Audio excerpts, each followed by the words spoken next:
Bonsoir tout le monde. Je crois qu'il est 15h10, nous allons démarrer la session. Comme on l'a dit, cette année, la mesure de l'Internet fait partie des priorités de l'Internet Society au niveau global. Et il est de nos devoirs, nous, en tant que chapitre, surtout au niveau du Mali, nous étions lancés déjà dans ce projet depuis un moment parce que constater que cette question au niveau des utilisateurs de l'Internet, en réalité, surtout nous, constitue une question à laquelle il faut apporter beaucoup de réponses. Parce que nous avions mené une étude en 2018 dont le rapport a été publié en 2019. Dans cette étude, nous avions posé une question par rapport à cette question de mesure où on avait demandé aux utilisateurs est-ce que réellement ils ont l'habitude de mesurer leur débit Internet, etc. D'après les résultats que nous avons obtenus à la suite de cette question, cela nous a été un peu révélateur parce que nous avons compris que plus de 40% des utilisateurs n'ont pas l'habitude d'utiliser les outils de mesure, n'ont pas l'habitude de mesurer leur débit Internet. Donc, on s'est dit qu'il est très important pour nous de se pencher sur la question, raison pour laquelle chaque fois qu'on mène des études comme ça, on met une question relative à la mesure de l'Internet. Donc, ceci étant, nous avons jugé nécessaire cette année, après les études que nous sommes faire, de tenir un certain nombre de webinaires et d'ateliers pour essayer d'informer au maximum les membres de notre communauté par rapport à la mesure de l'Internet.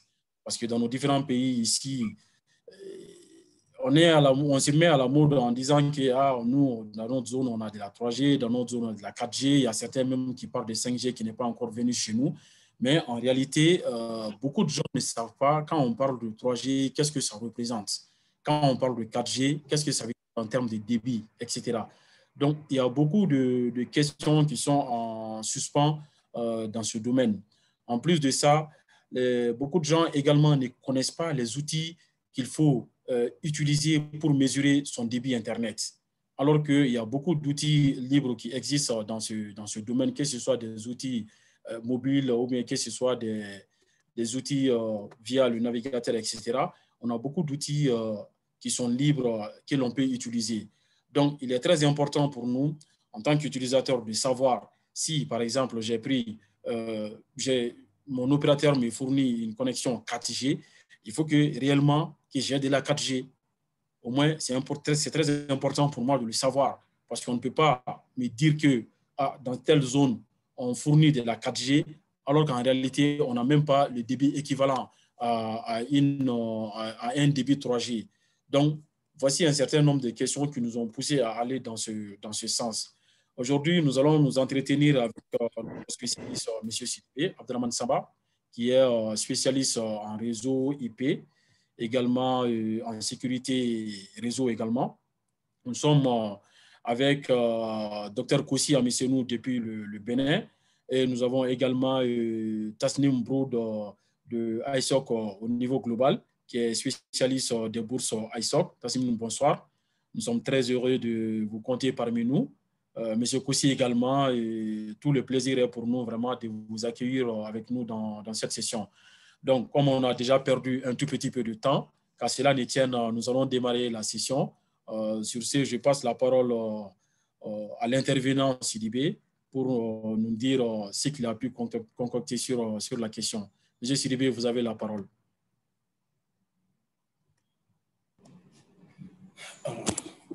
Bonsoir Sidibé, tout le monde.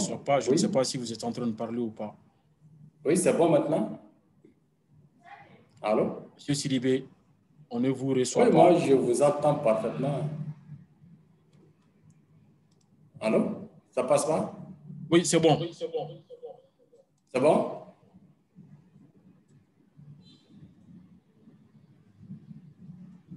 Kouyaté? Oui, c'est bon. OK.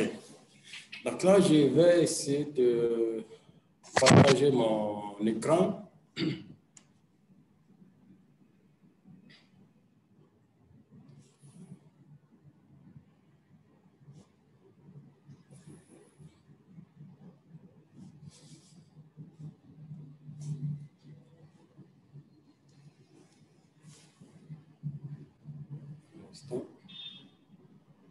C'est bon pour le partage? Non. Attends, je te donne la main. Une seconde. Ah, je n'ai pas la main pour partager.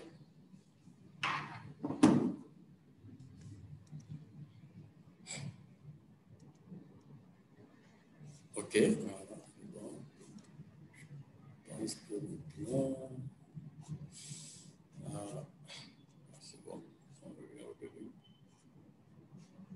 C'est bon pour tout le monde?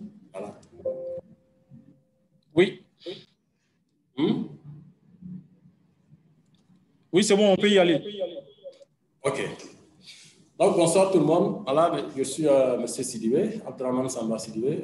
Voilà, je suis ingénieur de réseau et en sécurité informatique. Je suis membre de ISOC Mali et membre du bureau d'ISOC Mali. Donc, aujourd'hui, on va essayer de parler un peu de tout ce qui est mesures d'Internet.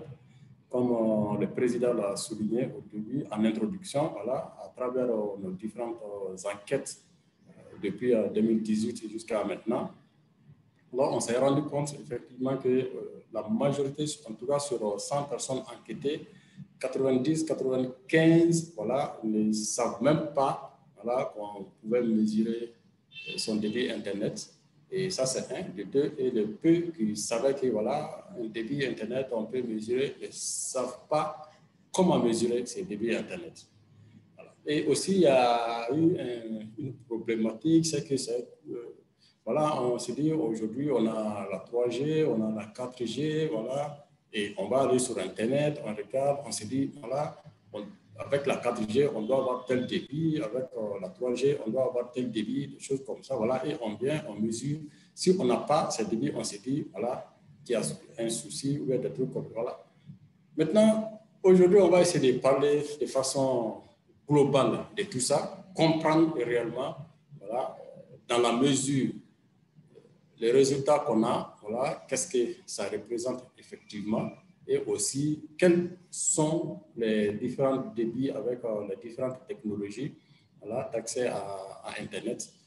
Donc, cette présentation d'aujourd'hui, je l'ai divisée en 3 parties. La première partie, on va parler un peu d'Internet, parce que pour mesurer quelque chose, il faut d'abord savoir cette chose-là, c'est quoi. Et la deuxième partie, c'est qu'on va parler un peu de l'évolution de l'Internet depuis le début jusqu'à maintenant. Et en troisième partie, ou sinon deuxième partie, évolution plus quelques technologies d'accès. On ne va pas parler de toutes les technologies d'accès. Il y a des vieilles technologies, il y a des nouvelles technologies et tout ça. Mais on va parler juste, en tout cas, des technologies qui sont actuellement utilisées. Voilà, ici au Mali, par exemple. Voilà. Et en dernière partie, on va voir quelques outils. Voilà, comment mesurer son débit Internet. Voilà, que ce soit, par exemple, à la maison, on a une connexion ADSL. Voilà, comment mesurer ses débits. Ou on a une connexion mobile, comment mesurer ses débits, quels sont les outils qui sont à la portée. Donc, on va juste prendre quelques outils. Il y en a beaucoup, il y en a plein d'outils qu'on peut utiliser. Mais là, on va juste prendre un certain nombre d'outils où on va voir ensemble, voilà, dans la pratique, comment mesurer ces débits. Alors, Internet, c'est quoi? Donc, de quoi s'agit-il? Donc, Internet est connu comme étant un système mondial d'interconnexion des réseaux informatiques utilisant un ensemble standardisé de protocoles de transfert de données. Voilà, c'est comme si, par exemple, on assimile Internet, par exemple, à notre vie entre nous, voilà, on va dire, pour pouvoir se parler, pouvoir se comprendre et tout ça, dans chaque langue, voilà, c'est un ensemble qui est bien standardisé et tout ça, voilà. Quand je dis, par exemple, que telle chose, une lettre, par exemple, est A, parce que ça a été standardisé et tout le monde sait que, voilà, quand on écrit telle chose comme ça veut dire A et tout le monde sait que c'est A. Voilà. Internet aussi, ça fonctionne un peu de la même façon. Donc, c'est un ensemble, voilà, de protocoles, voilà, standardisés et pour transférer des données et tout ça. Donc, pour faire simple, Internet est donc un réseau des réseaux sans centre névralgique et composé de millions de réseaux aussi bien publics, privés, universitaires, commerciaux et gouvernementaux. Donc, ça veut dire quoi? Ça veut dire que chacun de nous, voilà, peut être un maillon de ces réseaux Internet-là. Voilà, j'ai mon petit réseau chez moi à la maison, Guaté a son petit réseau chez lui à la maison, aussi a son petit réseau aussi à la maison et tout ça. Voilà, quand on va interconnecter tous ces petits réseaux-là de part et d'autre, voilà, c'est ce qui donne Internet. Et pourquoi on dit, voilà, c'est des réseaux. Donc, une interconnexion de l'ensemble, en tout cas de plusieurs petits réseaux. Donc, ces petits réseaux peuvent être publics, ça peut être des réseaux privés, ça peut être des réseaux universitaires, commerciaux et gouvernementaux. Donc, Internet, voilà, va nous aider à transporter une large gamme d'informations et permet aussi l'élaboration d'applications et des services variés, à savoir les courriers électroniques, la messagerie instantanée. Alors, on a aussi le World Wide Web ou le WWW ou sinon le Web. Voilà, donc non seulement on peut élaborer autant d'applications qu'on veut, et aussi il y a différents services. Le courrier électronique, par exemple, voilà, tout le monde, en tout cas tous ceux qui sont connectés ici aujourd'hui, ont une adresse mail. Voilà, donc on utilise fréquemment tous les jours. Voilà, ça c'est un service, voilà, d'Internet. Donc il y a la messagerie instantanée. Voilà, depuis les Yahoo Messenger, depuis MSN, aujourd'hui on a le Skype, on a le Telegram, on a voilà, comment on appelle encore l'autre là, on a un Signal et tout ça. Voilà. Et un ensemble de services aussi, voilà, de messagerie instantanée. Et aussi on a le web. Voilà. Donc cette nouvelle technologie qui a été popularisée par l'application du World Wide Web, ou sinon tout simplement du web. Alors, quelque part, souvent quand on regarde, on parle d'Internet et tout ça, voilà, les gens confondent les deux notions, voilà, du web et Internet. Donc, parfois, on les confond, voilà, pour un public, par exemple, non averti, alors que c'est deux choses qui sont vraiment différentes. Alors, quelle est la différence entre Internet et le web? Alors, on confond souvent les termes Internet et web, mais ces deux termes renvoient à deux notions différentes. On a d'un côté les réseaux Internet, qui s'apparentent à un réseau routier mondial, composé d'autoroutes, composé des routes nationales et des routes départementales pour relier les différents endroits du globe. Si on prend par exemple le cas du Mali et qu'on veut, voilà, par analogie avec les réseaux routiers du Mali, par exemple, pour relier Bamako à une région, voilà. Donc on a l'infrastructure voilà, qui est là, donc pour ces réseaux routiers qui est là, pour connecter, quitter par exemple Bamako et aller dans une région, ou même à l'intérieur de Bamako, voilà, pour quitter un quartier, pour aller à un autre quartier, voilà, et là, pour quitter, on est dans un quartier maintenant, pour quitter chez nous, voilà, c'est connecté à la route, par exemple, qui va passer devant ma porte, et cette route-là qui va venir se raccorder à l'autoroute, voilà, tout ça. Donc, c'est un réseau routier, si on assimile, on peut comprendre ça comme ça. Voilà, composé d'autoroutes, de routes nationales et départementales pour relier les différents endroits. Alors, le web s'apparente, par exemple, aux boutiques de commerce et aux magasins où l'on va faire ses courses, ou encore aux bibliothèques municipales où on va consulter des livres. Donc, c'est comme, voilà, le web, c'est un service, oui, si on veut, c'est un service que Internet nous offre. Voilà, ou par exemple, on peut, un exemple du web, ça c'est le site web par exemple qu'on visite, je vais aller sur isoc.ml par exemple, je fais www.isoc.ml. Voilà, là j'utilise le service web pour accéder au site internet de ISOC. Donc je vais aller sur ISOC International par exemple, je vais internetsociety.org. Là j'utilise encore le web pour aller sur le site de Internet Society. Donc, le web, en réalité, c'est un service, voilà, de l'Internet. Voilà, de façon schématisée, voilà, on a la différence entre... excusez-moi, je suis ici, voilà. Ici, au centre, on a les réseaux Internet, par exemple, les réseaux routiers, comme on l'a dit, là, qui interconnectent les différents endroits au niveau du pays, au niveau mondial et tout ça. Et à côté, on a maintenant les services qui sont là. On a web et Amazon.fr, par exemple. Ici, je suis chez moi à la maison, mon ordinateur est là. Donc, je vais emprunter un petit chemin comme ça pour aller chez mon fournisseur. Lui aussi, il va aller emprunter un autre chemin, ainsi de suite, jusqu'à ce que, par exemple, quand je vais accéder au site web de Wikipédia ou quand je vais accéder au site web de la Bibliothèque nationale ou Amazon ou Whatsapp.email et tout ça. Donc, de route en route, comme ça, voilà, et le trafic est dirigé jusqu'au niveau du site web que je veux consulter.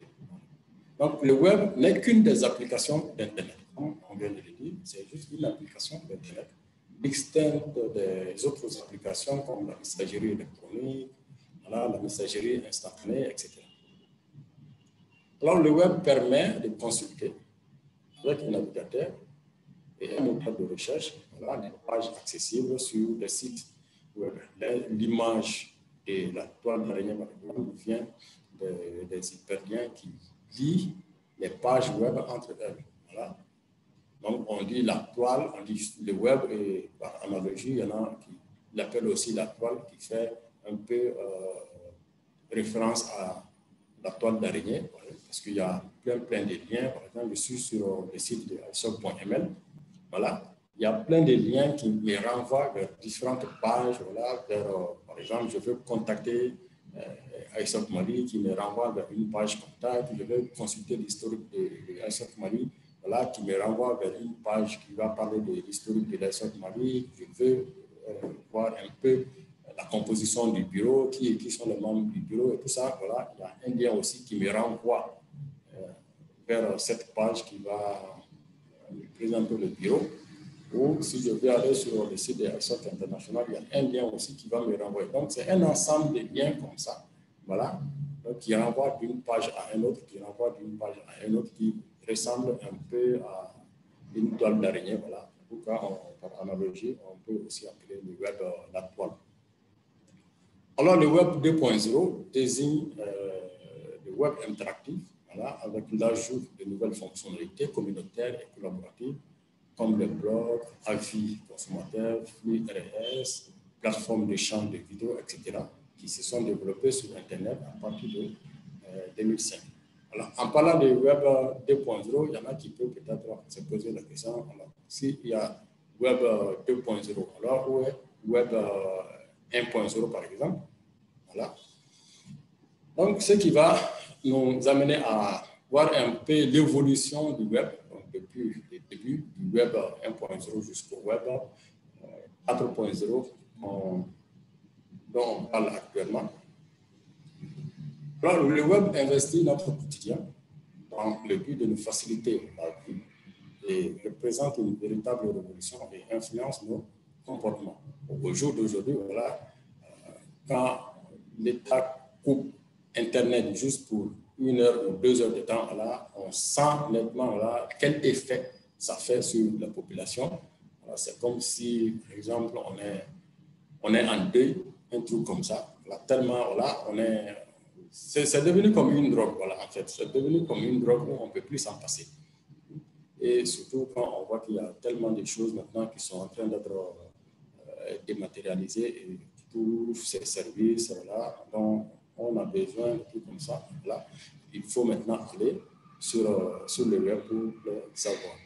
Donc, si vous affichez une présence sur Internet, voilà, vous avez probablement entendu parler du web 1.0, 2.0, 3.0 et aussi, de temps en temps, voilà, on peut voir du web 4.0.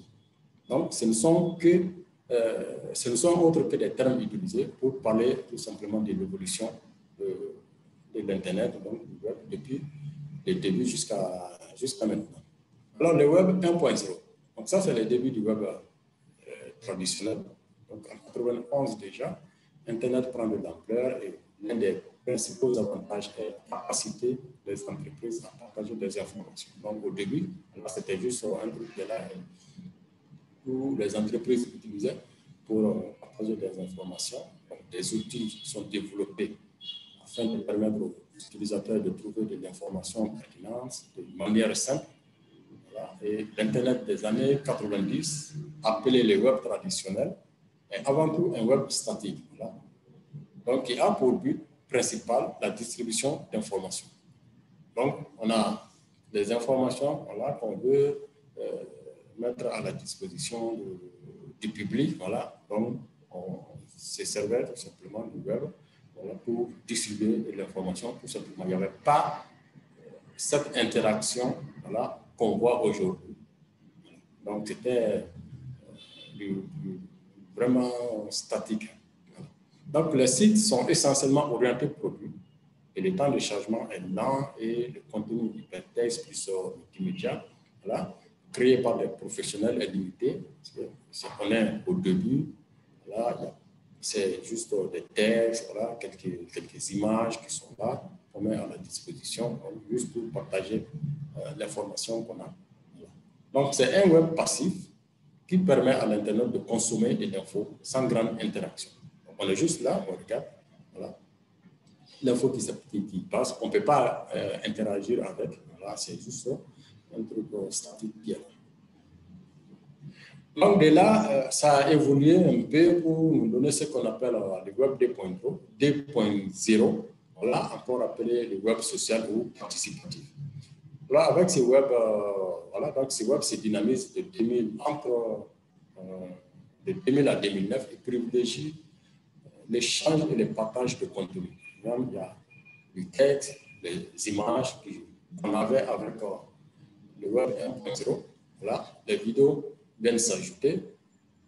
Et maintenant, on voit l'émergence d'autres outils pour pouvoir se connecter. On a les smartphones, voilà, les blogs, les wikis, les forums, les réseaux sociaux émergent et on parle alors du web social. Donc, c'est web 2.0, aussi appelé web social participatif. Quand on prend l'exemple, par exemple, sur le réseau social, Facebook, par exemple. Voilà, donc il y a un réseau social utilisé par, bon, je ne dirais pas par tout le monde, par la majorité des internautes quand même. Alors, si on regarde de près, on voit qu'en réalité, ce web social ou ce web participatif, ça veut dire quoi? Ça veut dire tout simplement que ce sont les utilisateurs eux-mêmes, voilà, qui alimentent tout simplement ce web. En prenant l'exemple sur Facebook, en réalité, si on regarde de près, Facebook n'a pas de contenu. C'est juste un réseau social qui est là.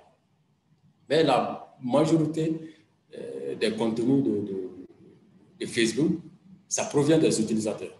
Voilà, j'ai un profil, ça me permet juste de créer un profil. Voilà, je crée un profil. Okay. Maintenant, qu'est-ce que je fais avec ce profil? Ce que je fais dans la journée, comme ce que beaucoup font d'ailleurs, ce que je fais dans la journée, je viens, je mets ça sur mon profil et ça fait du contenu pour Facebook. Les photos que je prenne en ville, dans mes sorties et autres, là, je viens, je publie, ça fait encore du contenu, ainsi de suite. Donc, ce sont les utilisateurs eux-mêmes, voilà, qui apportent ces contenus. C'est à peu près la même chose aussi que les wikis, par exemple, les Wikipédia et autres, là. C'est les utilisateurs, voilà, par exemple, qui interviennent, qui alimentent, voilà, ces web 2.0, donc qui donnent le contenu. Donc, c'est comme si on a le récipient qui est là, mais qui est vide. Comment remplir? Voilà, ce sont les utilisateurs, nous, utilisateurs, voilà, qui venons petit à petit. Moi, je viens avec un morceau, je mets. L'autre vient avec un morceau, il met, ainsi de suite. Voilà, c'est comme ça que le web 2.0, en tout cas, ça évolue. Donc, on quitte du statique, où on ne fait que distribuer de l'information.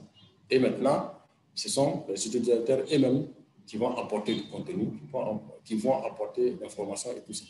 Donc, face à un utilisateur actif et acteur, Internet devient communautaire. Voilà. Et les avis des consommateurs sont largement sollicités. Mais cette sollicitation virtuelle génère vite une infobésité avec des contenus, des quantités, des qualités démesurées créées par des utilisateurs amateurs. Voilà, chacun amène voilà, du contenu comme ça. Voilà. Tout ce que je vois, je viens, comme j'ai la possibilité de publier, voilà, je viens, je publie. Donc, mais là, voilà, c'est Web-là a continué son évolution et ça nous a amené au Web 3.0, Web communautaire, au Web sémantique. Cette version du Web voit le jour en 2010, il faut toujours parler d'elle. Alors, le Web 3.0, un Web sémantique, donc celui des données, de la mobilité et des objets connectés. Il est centré sur l'expérience utilisateur. Il a pour but de structurer la masse d'informations disponibles selon les contextes et les besoins en tenant compte des préférences et la localisation de l'Internet. Le Web est une base de données immense avec une abondance de liens. En Web 2.0, qu'est-ce qu'on voit? On voit un flux d'informations voilà, qui est là, à la portée de tout le monde. Alors, avec le Web 3.0, qu'est-ce que ça introduit comme nouveauté, on va dire? C'est que cette masse d'informations qui est là, ça ne sera plus voilà, quelque chose qui est juste là où tout le monde a accès comme ça. Non? Donc, qu'est-ce qu'on va faire? On va tout simplement regarder. Voilà, moi, je suis à Bamako. Je viens sur Google, par exemple, je fais une recherche, je peux faire une recherche sur le Mali. Comme il y a une quantité d'informations par rapport au Mali, alors qu'est-ce que Google va faire? D'abord, Google va se baser sur mon adresse IP pour savoir où je me trouve. Voilà, je suis en Afrique, je suis au Mali. Voilà, il se base sur ça, faire ma localisation, mes habitudes sur Internet et tout ça. Et maintenant, quand je fais une recherche, connaissant mes habitudes, connaissant ma localisation et tout, et toutes ces informations sur moi, voilà. Donc, le résultat qui me sera présenté, voilà, sera différent, par exemple, du résultat que Kwasi va faire au Bénin. Parce que lui, il se trouve au Bénin, on n'a pas les mêmes habitudes, voilà, sur Internet, et la localisation est différente. Donc, moi, je peux avoir un certain résultat ici avec une recherche donnée. Et même si lui, il fait la même recherche de son côté au Bénin, voilà, c'est sûr que lui, il va avoir un résultat différent. Voilà, lui, il va avoir un résultat différent. Donc, suivant la localisation, voilà, je sais pas, comment on dit ça? On fait un ramassé, voilà, si on veut, d'informations qui peuvent voilà, m'intéresser. Bon, quand je dis qu'ils peuvent m'intéresser, ça c'est selon l'analyse de l'algorithme de Google, par exemple, voilà, qui se disent que voilà, ce sont voici ces informations qui peuvent m'intéresser. Et quand je fais une recherche, ce sont ces informations-là qui me sont présentées. Et non la globalité, comme en Web 2.0 ou comme en Web 1.0. Ce n'est plus la globalité de l'information qui me présente, non, mais juste une partie. Une partie en fonction de ma localisation, en fonction de mes habitudes sur Internet et tout ça. Donc, voilà un peu ce qu'on appelle du web sémantique, donc le Web 3.0, qui est aussi qualifié du web de la mobilité, car il vient répondre aux besoins permanents d'être connecté, que ce soit via les smartphones, les bracelets connectés, les montres intelligentes, les applications de support, voilà, où on voit maintenant qu'il voilà, y a plein d'outils qui se connectent maintenant. Tout ce qu'on peut avoir comme outil là, pour se connecter. Et du Web 3.0, voilà, on achemine petit à petit vers le Web 3.0. Donc, pour accompagner toujours plus bien l'Internet, le Web prendra pour ambassadeur des objets intelligents. Donc, si le marché des objets connectés reste naissant, voilà, jusque-là, et il devra connaître un succès plus grand très prochainement. Alors, c'est ce qu'on appelle, par exemple, comment on appelle ça? De l'IoT, Internet des objets, où on voit maintenant que voilà, tout se connecte sur Internet. Avant, quand on se disait qu'un téléphone pouvait se connecter sur Internet, là, c'était pratiquement impossible à imaginer. Quand on disait que voilà, une montre pouvait se connecter à l'époque du Web 1.0, du Web 2.0, c'était vraiment inimaginable. Voilà. Et aujourd'hui, on voit que tout se connecte. Les maisons se connectent, les voitures se connectent, les avis se connectent. Voilà, tout se connecte aujourd'hui. Voilà. Donc, on est en train, petit à petit, de tendre vers ce Web 4.0 voilà, qui apporte son lot d'hyperconnectivité, voilà, de tout ce qu'on peut avoir sous la main. Donc, le Web 4.0 poussera à son paroxysme le marketing relationnel et la personnalisation introduite par le Web 3.0. Alors, sommes-nous en route vers le Web intelligent? Quelque part, oui, on peut dire oui, parce que aujourd'hui, voilà, avec tous ces objets et autres là, voilà, qui sont là, qu'on peut connecter sur Internet, on peut, sans se tromper, dire que voilà, on est en train de faire la route vers aller vers ce web intelligent là, où si on veut, on peut aussi l'appeler le web 4.0. Donc, il existe une multitude de versions du web, du futur, là, et seul l'avenir nous dira. Aujourd'hui, on est voilà, au web 3.0, on tend vers du web 4.0. Maintenant, en avenir, peut-être il y aura du web 5.0. Voilà. Seul l'avenir nous dira. Voilà. Alors, après ces deux premières parties, on va dire, donc un peu l'évolution, un peu c'est quoi Internet et tout ça, on ne va pas, trop entrer en détail pour les trucs techniques et autres, c'est juste un truc pour que voilà, les uns et les autres, ceux qui ne sont pas surtout techniques, puissent comprendre un peu de quoi il s'agit. Voilà. Et maintenant, après l'évolution du web, depuis le web 1.0 jusqu'au web 1.4, ça veut dire que désormais, quand quelqu'un va nous parler du web 1.0, on sait de quoi il s'agit, du web 2.0 ou du web 3.0 ou aussi l'on donne du web 4.0. Désormais, en tout cas, on ne sera plus ébahi quand on va nous poser cette question-là. On doit, à partir de maintenant, on va pouvoir se retrouver voilà, avec ces différentes notions de web 1.0, 2.0, etc. Alors, on a parlé d'Internet, on a parlé d'évolution d'Internet. Mais quelles sont les technologies d'accès à Internet? Donc, on a la DSL, ici, on ne va pas parler de toutes les technologies, parce qu'il y en a beaucoup, voilà, mais on va juste prendre un certain nombre de technologies, par exemple, comme le cas du Mali, par exemple, les différentes technologies qu'on a ici au Mali.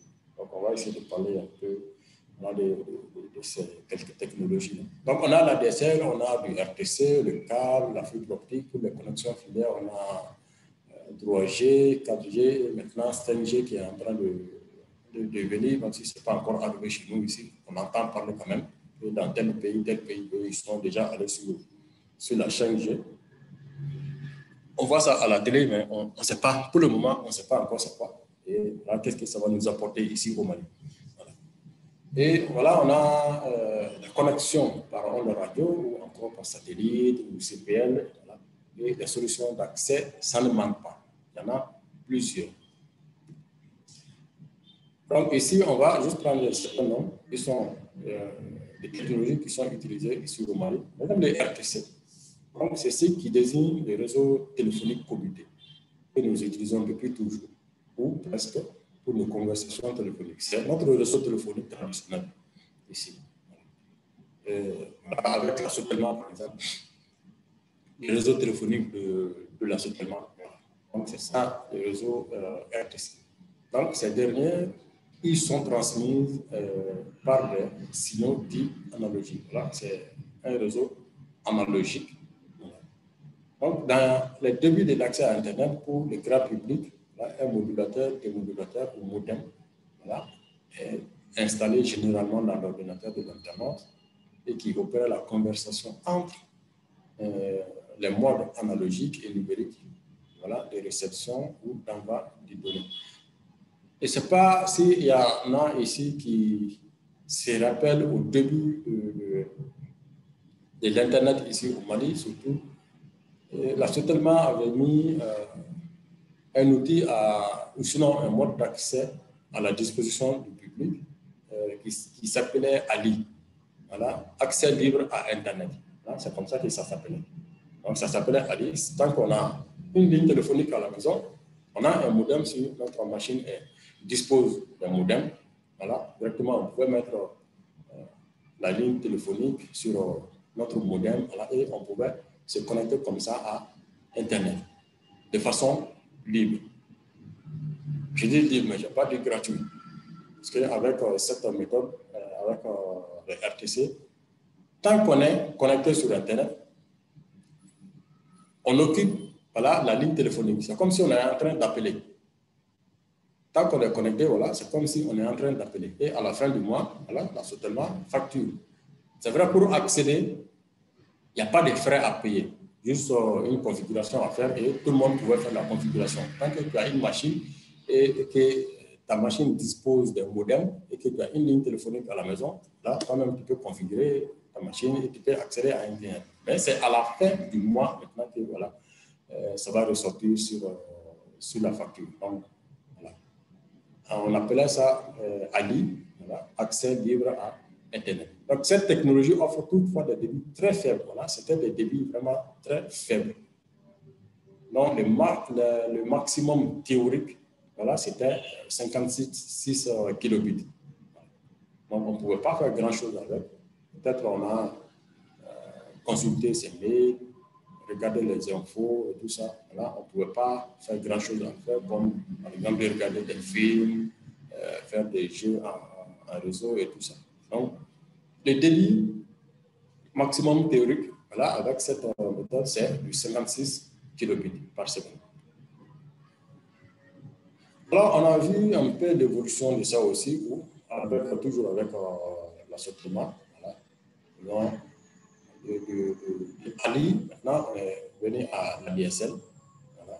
Donc, il y a une technique de communication de type XDSL qui permet notamment de recevoir et transmettre des données en haut débit. Il y a une ligne téléphonique analogique. Donc, ça fonctionne, je ne dirais pas comme Ali, mais ça utilise toujours ce même réseau téléphonique qui est là. C'est le même réseau RTC qui est là. Voilà, pour pouvoir transmettre et recevoir voilà, des données en haut débit. Et le débit maximum théorique d'une ligne ADSL, voilà, c'est de 8 mégabits. Et voilà, c'est les technologies qui évoluent aussi. Donc, l'ADSL, on vient à l'ADSL 2+, donc il y a une évolution technique de l'ADSL qui permet d'atteindre des débits plus rapides que ceux de l'ADSL 5.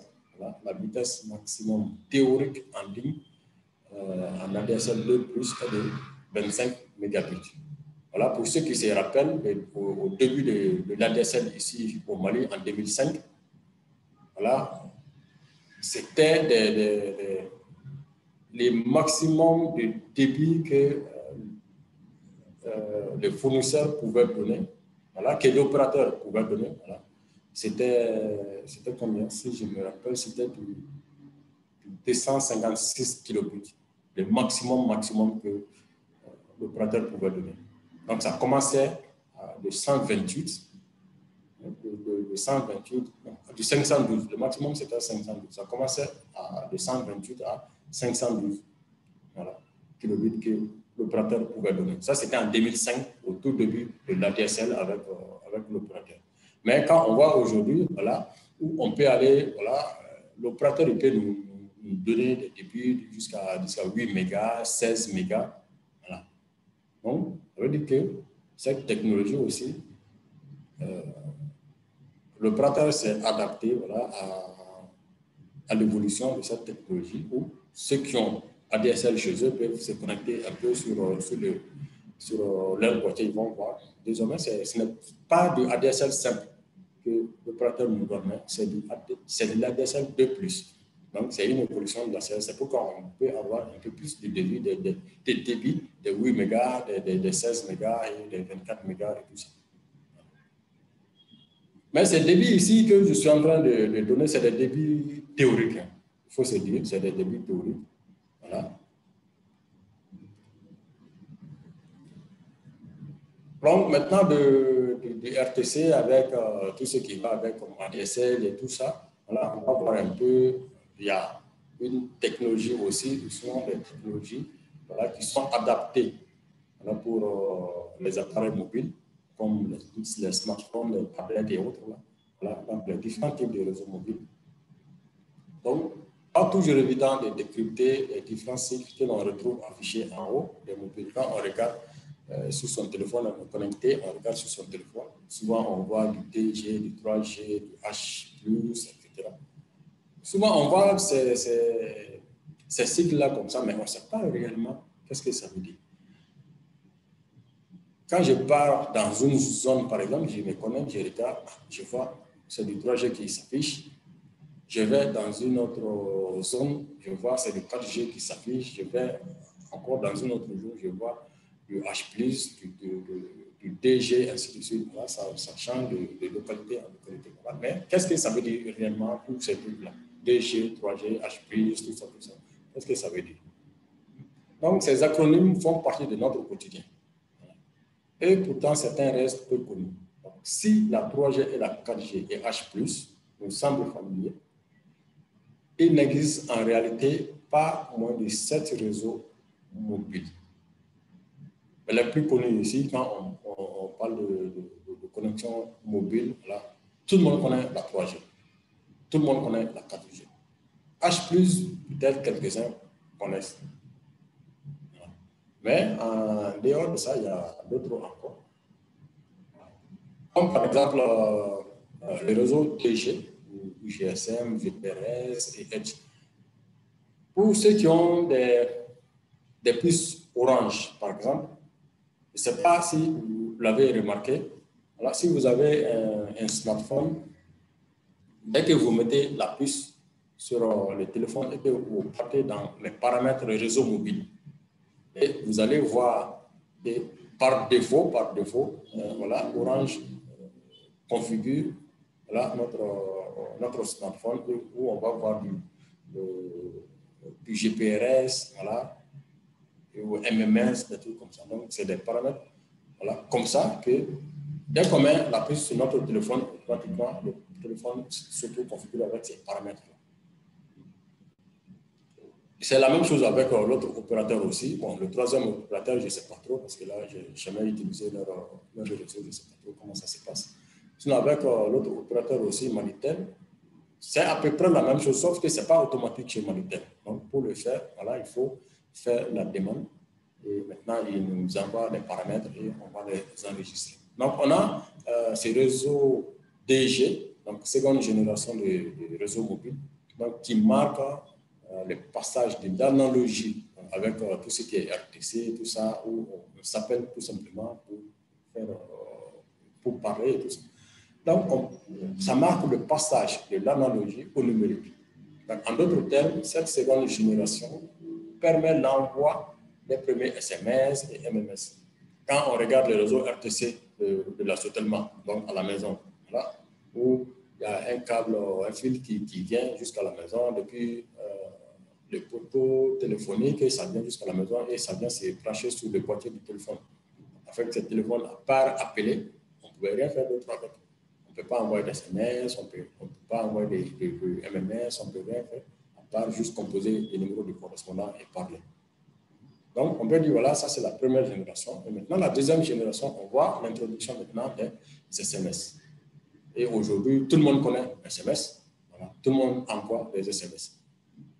Donc, ça a été introduit depuis le réseau, depuis la deuxième génération des réseaux mobiles. Donc, on a du GSM, voilà, qui permet l'envoi des SMS, des MMS et l'échange de voix. Donc, non seulement on a la voix qu'on a héritée de l'ancienne génération, on va dire. Maintenant, on a de nouveaux services. On peut s'envoyer maintenant des SMS, donc du texte. On peut aussi s'envoyer des MMS. Voilà. Donc, c'est des messages un peu plus où on peut mettre, comment on appelle ça, du multimédia dedans. Voilà. Donc, le débit maximum du GSM, voilà, est de 9,1 6 kilobits avec un débit moyen équivalent. Donc, avec du GSM, on peut aller jusqu'à 9,6 kilobits, voilà, comme débit. Et ce réseau GSM aussi a évolué pour nous donner quoi? Pour nous donner du GPRS ou 2.5G, si on veut. Donc, le standard GSM est rapidement amélioré pour accélérer le transfert des données. Donc, c'est là la norme GPRS, aussi appelée 2.5G, car faisant toujours partie de la seconde génération. Et le débit maximal théorique, donc, je rappelle encore, tous les débits que je donne ici, c'est des débits maximum théoriques. Voilà. Donc, ça passe de 9,6 kilobits à 171 kilobits. Mais en pratique, il s'élève à une cinquantaine de kilobits. Donc, par exemple, ici, quelqu'un qui va voir en théorie, voilà, on peut aller jusqu'à 171 kilobits. Et voilà, en pratique, voilà, on a juste quelques cinquantaines de kilobits. Là, cette variation, c'est lié à beaucoup de facteurs, en réalité. C'est lié à beaucoup de facteurs, à l'équipement de l'opérateur, tout ça, le support de transmission, tout ça. Et voilà, c'est lié à beaucoup de facteurs. Donc, c'est pourquoi il y a un débit maximum théorique, voilà. Et dans la pratique, on sait que voilà, la théorie et la pratique, c'est deux choses qui n'ont jamais été égales, en réalité. Ça n'a jamais été égal. Et ces réseaux GPRS aussi a évolué pour nous donner quoi? Pour nous donner le réseau 2.75G ou Edge. Donc la dernière norme de la deuxième génération. Ou encore 2.75G. Voilà. Et cette fois-ci, le débit maximum s'élève à 384 kilobits. Vous voyez déjà, on quitte toujours avec la deuxième génération. On quitte du 9.6 kilobits avec le GSM pour arriver à 171 kilobits avec le GPRS. Et maintenant, avec les Edge, on a jusqu'à 384 kilobits. Donc, avec toujours un débit moyen, voilà, plus faible. Alors, du 2G, là, la technologie a encore évolué. Ça a encore évolué parce que plus il y a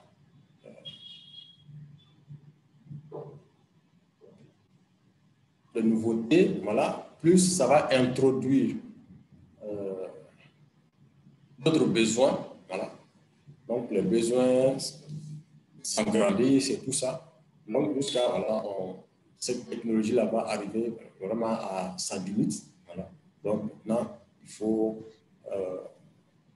songer, voilà, à une évolution. C'est comme si, par exemple, on prend, là, je vais dévier un peu, c'est comme si, par exemple, on prend les réseaux informatiques où on voit que ceux qui sont un peu réseau, on voit qu'il y a, voilà, pour les adresses IP, par exemple, on a les IP version 4 et les IP version 6. Pourquoi ces deux versions? Parce que tout simplement, l'IP version 4 voilà, a montré ses limites. Et avec comment on appelle ça? La croissance exponentielle voilà, de l'Internet où tout se connecte maintenant, il y a un besoin vraiment d'adresse IP qui est là, où avec la version 4 déjà, on voit que ça atteint sa limite, ça ne peut plus voilà, répondre aux besoins. Si on regarde par exemple l'ensemble des adresses IP en version 4, en IP version 4, ça fait la totale, hein, ça fait 4 milliards, non, je dis 4 milliards.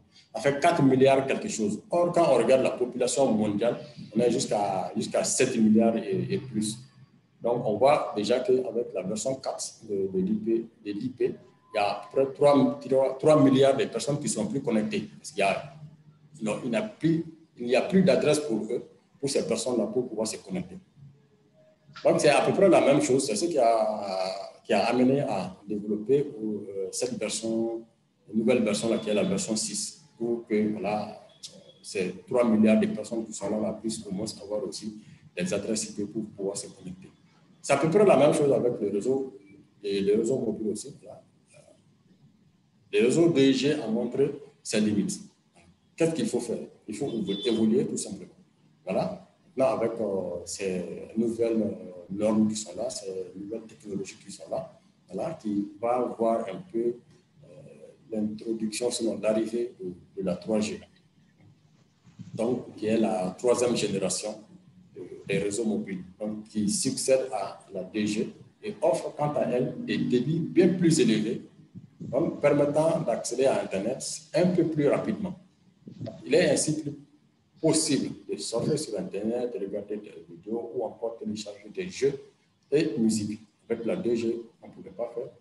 Avec la première génération aussi, il n'y avait même pas on ne pouvait même pas aller sur Internet, pour cette raison, dit qu'on va aller télécharger des musiques ou faire des jeux. Alors, si la zone n'est pas couverte par la 3G, là, on voit que le téléphone bascule alors de manière automatique sur les réseaux Edge. C'est comme ce que je disais quand je quitte un endroit pour aller à un endroit. Voilà, là où la zone est couverte par la 3G, voilà, mon téléphone va afficher 3G. Mais si je pars dans une autre zone où il n'y a pas de 3G encore qui est arrivé là-bas, où l'opérateur n'est pas encore arrivé là-bas avec la 3G, là, et ça va automatiquement basculer vers la deuxième génération, voilà, vers les Edge. Mais ça va basculer sur quelle version? Est-ce que c'est du GSM? Est-ce que c'est du GPRS? Est-ce que c'est du Edge? Là, maintenant, ça va dépendre. Qu'est-ce que l'opérateur a implémenté là-bas?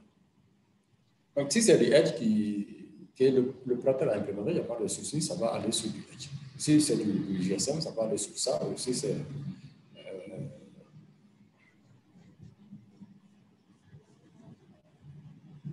alors, ok. Voilà. Donc, ces réseaux, voilà, pour télécharger, voilà, si la zone n'est pas couverte, voilà, on distingue encore une fois deux normes différentes pour la 3G. Maintenant, la 3G, parfois appelée EMTS, donc ces standards permettent donc une véritable utilisation d'Internet avec un débit moyen qui est de 1,2 mégabits. Donc, on voit que Edge, c'était 384 kilobits. Donc, avec la 3G, de 384 kilobits, on part jusqu'à 1,2 mégabits. Et avec la 3G+, donc encore une version améliorée de cette technologie 3G, donc qui nous propose cette fois-ci un débit théorique qui va jusqu'à l'ordre de 14,4 mégabits. Donc, qui fait 7,5 fois plus rapide que la 3G.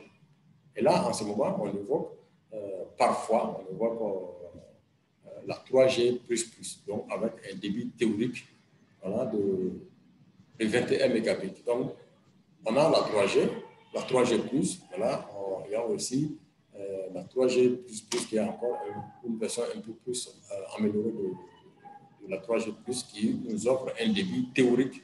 Je rappelle encore, c'est le débit théorique, voilà, de 21 mégabits. On a les réseaux H+, là on l'appelle aussi dual carrière, voilà. Donc le réseau H+, propose un débit de l'ordre de 42 mégabits. Donc pour ceux qui ont des smartphones où c'est du H+, voilà, on va voir comment mesurer le débit. Voilà, vous pouvez mesurer, voir un peu ce que ça va vous donner. Donc, cette fois-ci, le débit est tel qu'il est possible de surfer de manière fluide, de télécharger des applications ou encore de regarder des vidéos en haute qualité. Et on a encore une évolution qui va, parce que les besoins, ça s'accroît toujours. Voilà. C'est comme si, là, plus on a du débit, plus on est tenté de faire plus. Et il va arriver un moment où ce débit qu'on a ne nous suffit plus. Il faut chercher encore à évoluer. Là, c'est à peu près la même chose qui arrive avec ces réseaux. Donc, on a le réseau 4G ou LTE ou 4G+, voilà, qui correspondent au même réseau mobile, autrement dit, la 4e génération des standards de téléphonie mobile. Donc, il n'y a donc aucune différence entre la LTE et la 4G. On a le 4G, comme ce qu'on a vu avec le 3G, 3G, 3G+. Ça, c'est différent. Voilà, on a la 4G, donc apparue récemment. Donc, elle offre le très haut débit avec un débit maximum théorique de 150 mégabits. La bande passante étant partagée, donc les différents utilisateurs, entre les différents utilisateurs, le débit est plus élevé si le nombre d'utilisateurs est réduit à ce moment-là. Qu'est-ce que ça veut dire?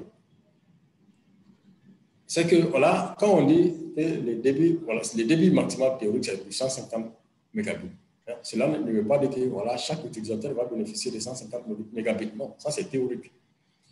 Mais dans la pratique, qu'est-ce qui se passe? Là, c'est un débit qui est là, qui est partagé.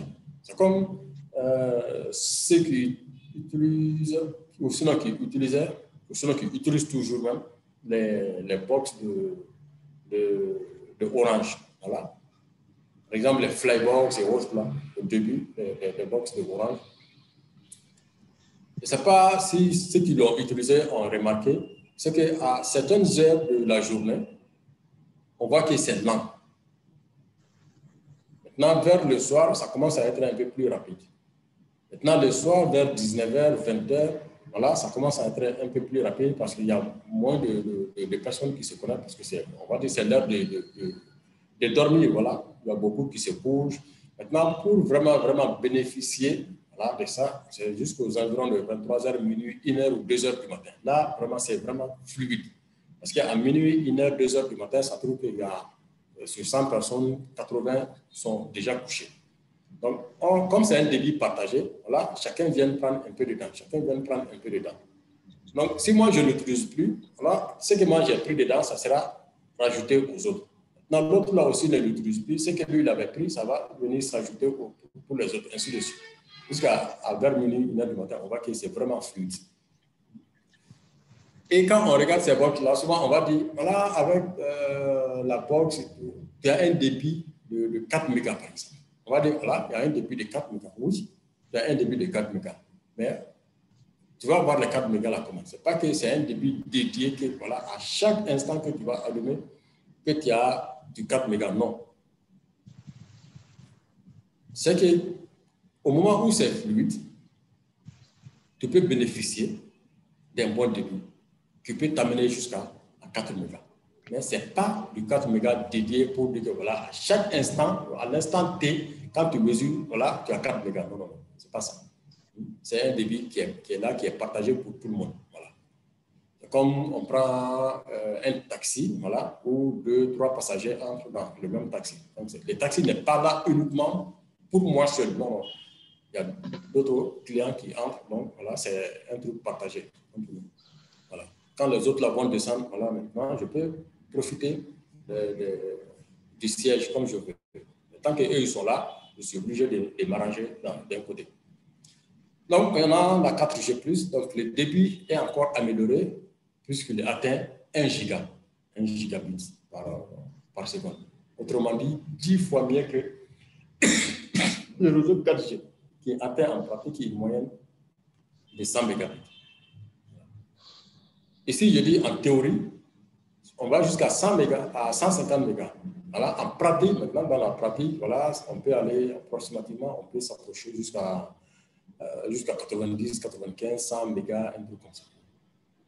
Donc, encore une fois, en pratique, les opérateurs ne proposent qu'un débit approchant les 300 mégabits, ce qui est déjà extrêmement rapide. Ce n'est pas que, voilà, on dit qu'en 4G+, théoriquement, je dois avoir 1 gigabit, que l'opérateur va me donner 1 gigabit. Non. On ne va jamais avoir 1 gigabit dans la pratique. En théorie, oui, mais la pratique, non. Attention, c'est ce que je veux dire. Okay. Voilà un peu quelques technologies voilà, que j'ai sélectionnées pour les technologies d'accès à Internet. Mais pas de que voilà, l'ensemble des technologies, ça se limite à ça. Non. Il y a plein de technologies. Il y en a qui sont même des technologies qui ne sont plus utilisées. Voilà, comme la DSL, par exemple. Bon, c'est vrai qu'ici, chez nous, voilà, la DSL, c'est un peu nouveau. Même si c'est arrivé chez nous en 2005 avec la Sotelma, qui a un réseau RTC. Jusqu'au jour d'aujourd'hui, pour nous, quand même, au Mali, ici, c'est toujours quelque chose de nouveau. Mais dans d'autres pays, ils cherchent même déjà à se débarrasser de cette technologie-là. Parce que, voilà, pour eux, c'est une vieille technologie. Mais pour nous, c'est une nouvelle technologie. Voilà. Donc, ça dépend de là où on se trouve. Pour quelqu'un, c'est une vieille technologie, mais pour d'autres, c'est une nouvelle technologie. En tout cas, pour nous, ici, au Mali, c'est une nouvelle technologie. Donc, on va aussi, en dernière partie, on va voir un peu dans la pratique comment mesurer son débit Internet. Ici, j'ai juste choisi 3 outils. J'ai Speedtest, j'ai NPerf et j'ai Fast.com. Speedtest, existe en version mobile aussi. Voilà. Il y a la version web, il y a la version Android, iOS et il y a la version pour Windows aussi. On peut télécharger et l'installer directement sur notre machine et à tout moment, on peut faire nos tests avec. Donc, on a NPerf qui est là, qui est en version web. Voilà, fast.com, qui est un outil de test de débit de qui encore? De Netflix. Voilà, de Netflix. Donc, en pratique, je vais aller sur mon navigateur et on va essayer de voir ça. Où est-ce que j'ai vu ça?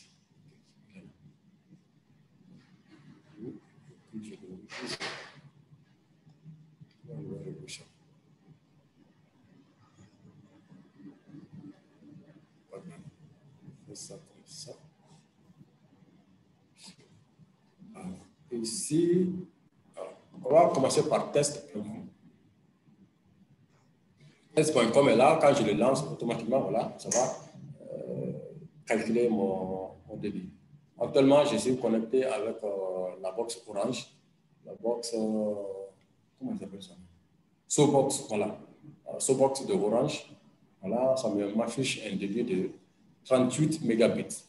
Voilà. Sylvain, on ne voit pas votre navigateur, hein. C'est toujours la présentation PowerPoint qui est affichée à l'écran. Ah, ok, attends.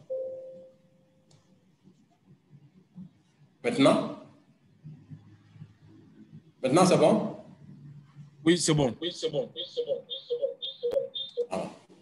Alors, je disais, le premier outil ici qu'on va utiliser, ça c'est l'outil fast.com qui est voilà. Ici, on regarde juste en bas à droite. Là, c'est un outil, comme je le disais, c'est un outil développé par Netflix. Voilà. Netflix, ceux qui regardent beaucoup les films, voilà, savent c'est quoi Netflix, voilà, pour faire du streaming. Voilà. Donc, je viens sur Netflix. Voilà, j'ai une box Orange, la box Sobox de Orange. Voilà. Donc, dès que je viens sur fast.com, ça mesure directement mon débit. Voilà, pour relancer, voilà, voir voilà, à l'instant T, je viens ici, je vais relancer et on va voir. Alors, calculer à l'instant T le débit que j'ai. On est à 12 mégas, 31 mégas. L'autre là, c'est à combien? 38 mégas. 41, 39.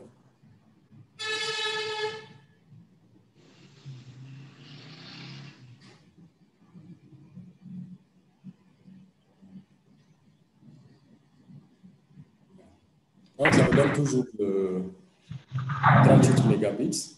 Voilà. Mais là, c'est en version web. Ça, c'est en version web. Là, le site, c'est fast.com, tout simplement. On lance notre navigateur.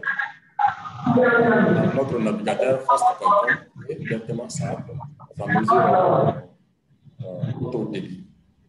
Ça, c'est voilà, un des outils qu'on peut utiliser, que chacun peut utiliser voilà, à la maison. Ensuite, il y a... Voilà.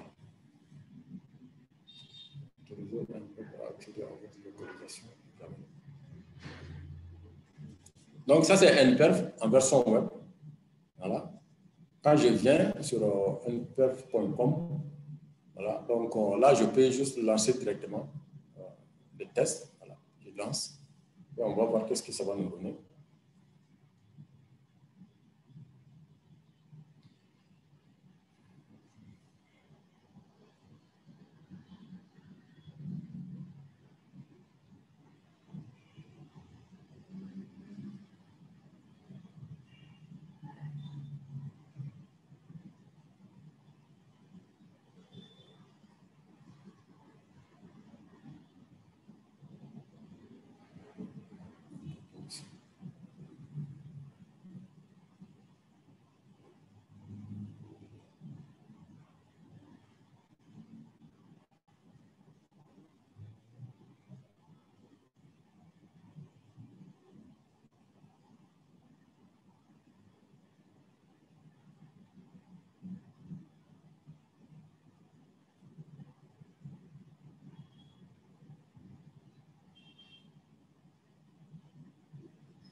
OK. Donc là, je viens de mesurer mon débit avec cet outil NPEF. Alors, on va analyser ensemble le résultat. D'abord, ici, je vois réception, je vois envoi, je vois latence. Qu'est-ce que tout ça, ça veut dire? Réception, c'est que voilà, quand je fais par exemple une demande, je veux accéder au site de iSoc.ml, iSoc Mali. Voilà, je veux accéder au site. Donc, je fais une demande. Donc, voilà la réponse à ma demande. Voilà. Ça doit arriver sur ma machine. Donc, d'abord que je fasse la demande, je suis obligé d'utiliser une bande passante pour aller. Donc, la bande passante laquelle je vais utiliser pour aller, donc en faisant ma demande et tout ça, voilà, c'est ce qu'on appelle voilà, la bande passante en envoi. Donc, voilà, on dit voilà, en envoi, j'utilise une bande passante et les réponses à mes requêtes, à ma demande qui va arriver, sinon à mes demandes qui vont arriver, voilà, ça c'est la réception. Donc, quand on regarde un peu ici en bas, on va voir en réception, j'ai en moyenne 47 mégabits. Et en envoi, j'ai du 19 mégabits, on va dire. Mais pourquoi cette différence entre envoi et réception? Qu'est-ce que ça me dit? Qu'est-ce que ça me donne comme information? Voilà.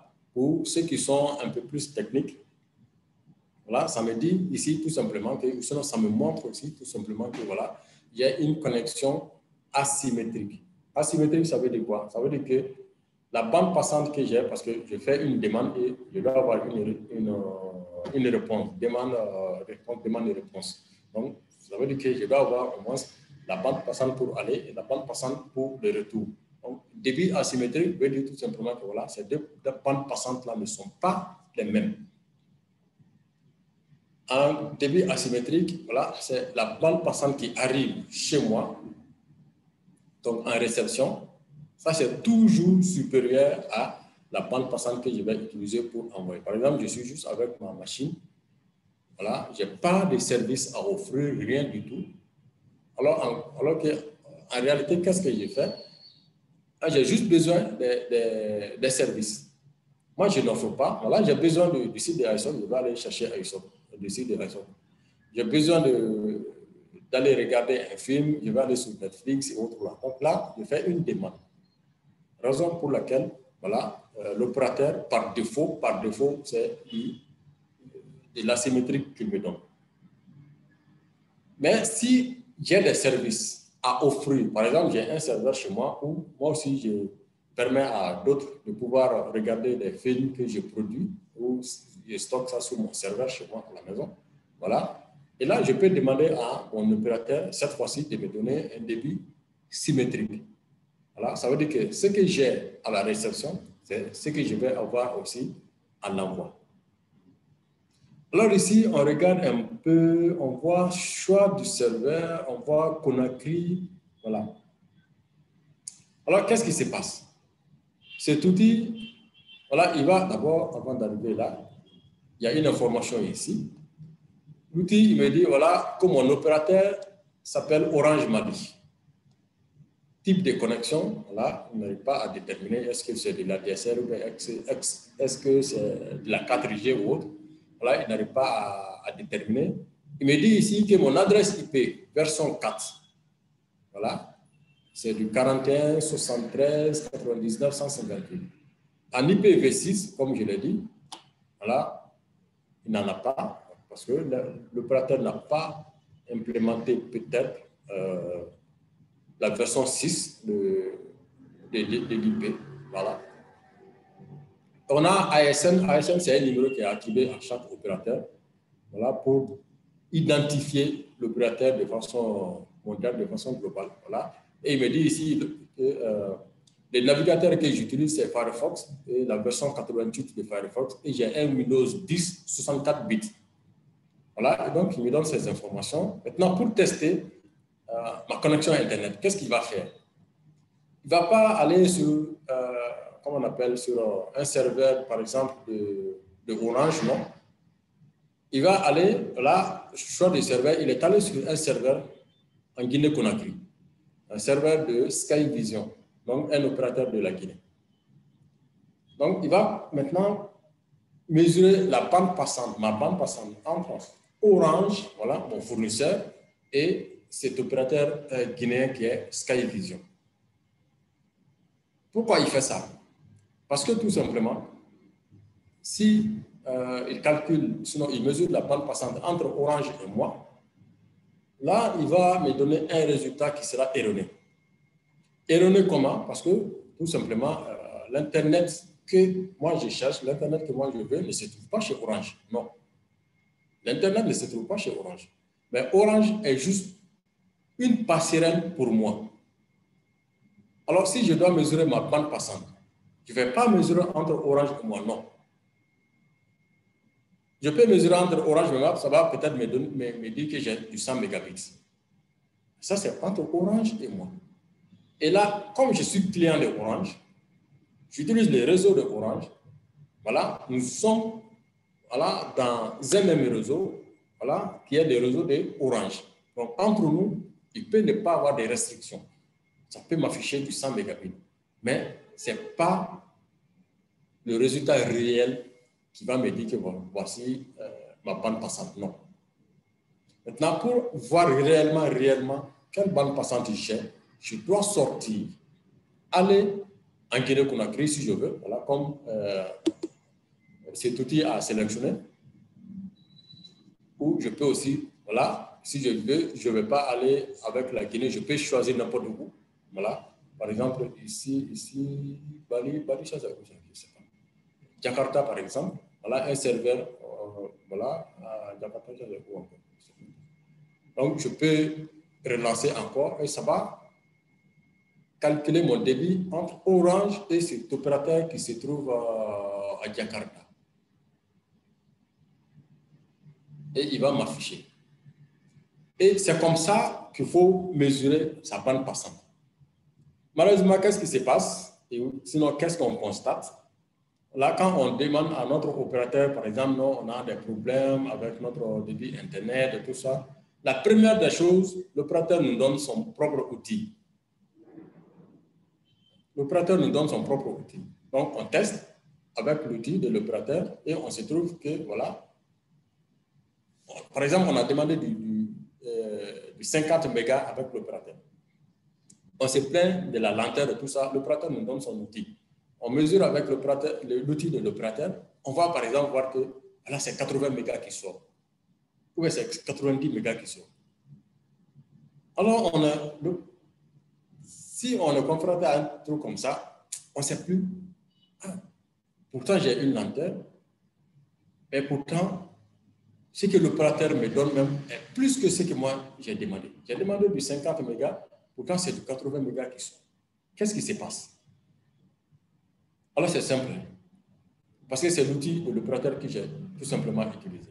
Je suis dans le même réseau que l'opérateur. Et c'est son outil, c'est son serveur à lui. Il n'y a pas de restriction entre nous. Et voilà, ça me donne du 80 mégas. Ou ça me donne du 90 mégas, qui est supérieur à ma demande même. Et malheureusement, c'est comme ça que voilà, c'est quelque chose qui se passe fréquemment quand on mesure son débit et qu'on appelle par exemple le support client de l'opérateur. Ils nous donnent leur outil, il faut mesurer. On mesure, on nous dit voilà, vous-même vous remarquez que voilà, vous avez demandé du 50 mégabits, mais on vous donne du 80 mégabits. Non, ce n'est pas 80 mégabits que l'opérateur nous donne. Ça, c'est entre nous deux. Ça ne reflète pas la valeur réelle de ce que j'ai demandé. Pour avoir une valeur réelle de ce que j'ai demandé, voilà, il faut sortir du réseau de l'opérateur. Sélectionner un serveur ailleurs, ça peut être n'importe où dans le monde. Et maintenant, on lance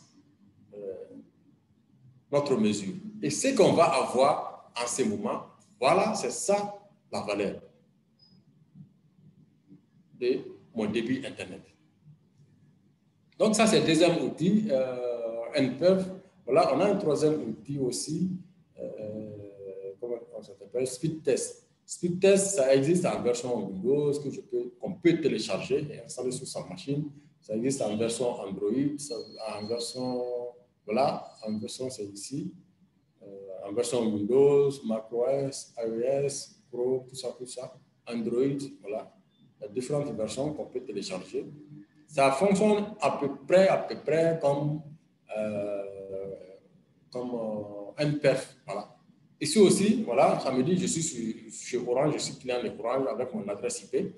Et là, par défaut, il va aller prendre les serveurs de Orange. On va tester avec les serveurs de Orange. Je suis sur le réseau de Orange, on va tester entre ma box et les serveurs de Orange et on va voir qu'est-ce que ça va nous donner.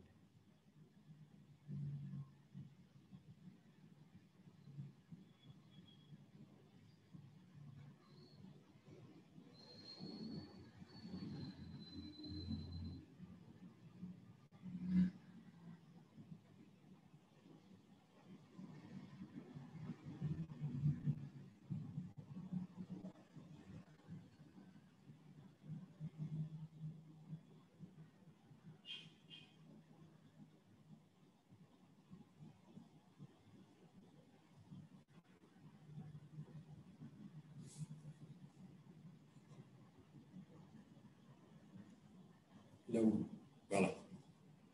Voilà ici, en débit, en réception, ça me donne du 43 mégabits. Et en avoir, ça me donne du 30 mégabits. Mais on remarque ici la latence. La latence, c'est quoi? C'est le temps de réponse. Voilà, quand on fait une requête, c'est des paquets qui sont envoyés. Voilà, comme je suis sur le réseau de Orange, avec un serveur de Orange, tout ça, on voit ici que la latence est de 16 millisecondes. Alors que si on regarde sur NPERF, c'est où? Voilà. Ici, avec NPERF, la latence ici, je vois que voilà, ça m'amène jusqu'à 298 millisecondes. On voit nettement la différence entre les deux. Parce que tout simplement, je suis sur le même réseau que Orange. Et c'est normal que ça me donne une latence voilà, relativement faible comme ça. Alors, qu'est-ce que je peux faire? Je change de serveur, tout simplement. Changer de serveur. Je ne vais pas prendre le serveur de Orange, alors je vais prendre qui? Je vais aller où? Monitel, non, je ne vais pas prendre ça. Box, Burkina, je ne sais pas. Move Burkina, par exemple. Move Africa Burkina, et je vais calculer.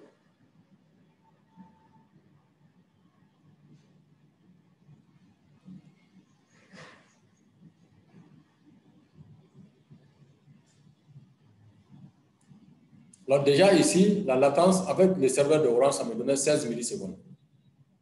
Maintenant que je ne suis plus sur le réseau de Orange, je vais aller ailleurs. Voilà, c'est ça Internet. Mais si je me limite chez Orange, non, là, je ne suis pas encore sur Internet. Hein. C'est le même réseau, c'est comme voilà, un réseau local comme ça, juste en interne. Je ne suis pas sur Internet. Mais là, je sors carrément. Voilà. La latence ici, je vois, ça me donne déjà du 229 millisecondes, qui est très, très loin des 16 millisecondes que les serveurs de Orange me donnent. Voilà.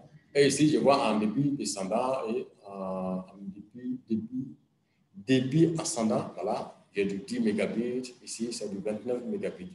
Voilà. Donc je peux encore changer de serveur, je vais aller où? D'accord, je ne sais pas. Je vais prendre.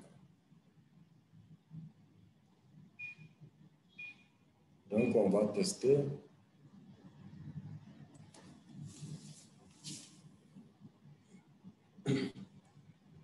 Donc, quand on teste notre débit, il ne faut pas se limiter juste à un seul serveur. Voilà, j'ai pris un serveur au Burkina, j'ai testé, c'est du 10 mégabits. J'ai dit, oh, Fournisseur ne me donne que du 10 mégabits. Non.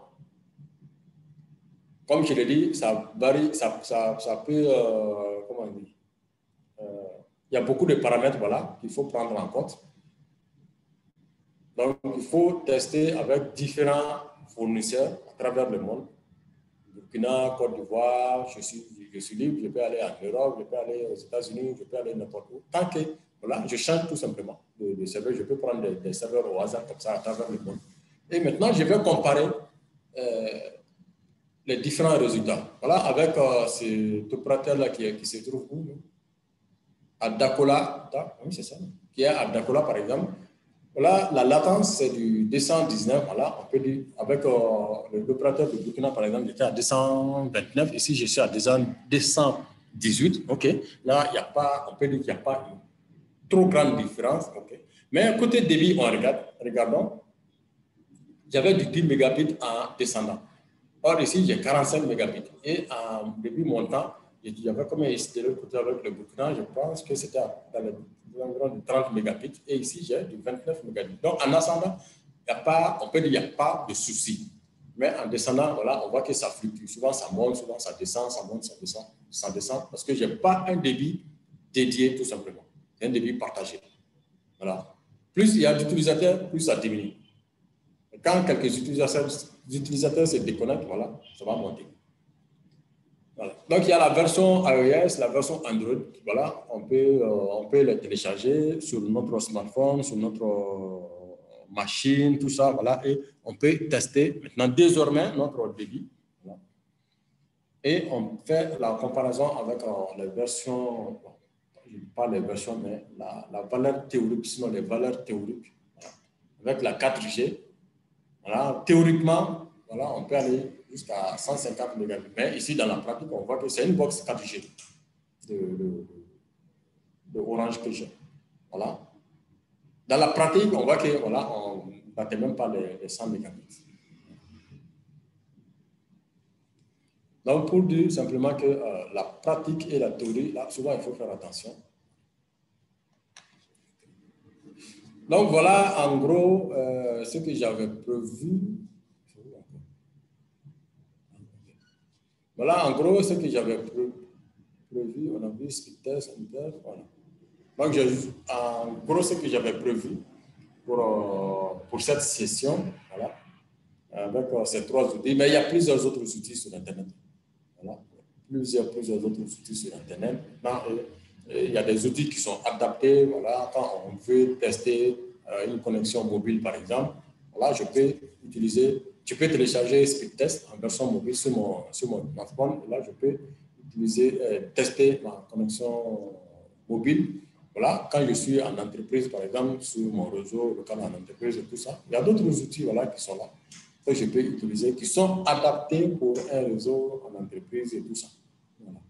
Donc, suivant le type de réseau que j'ai, suivant la technologie que j'ai, voilà, je peux choisir comme ça mon outil et tester un peu mon débit.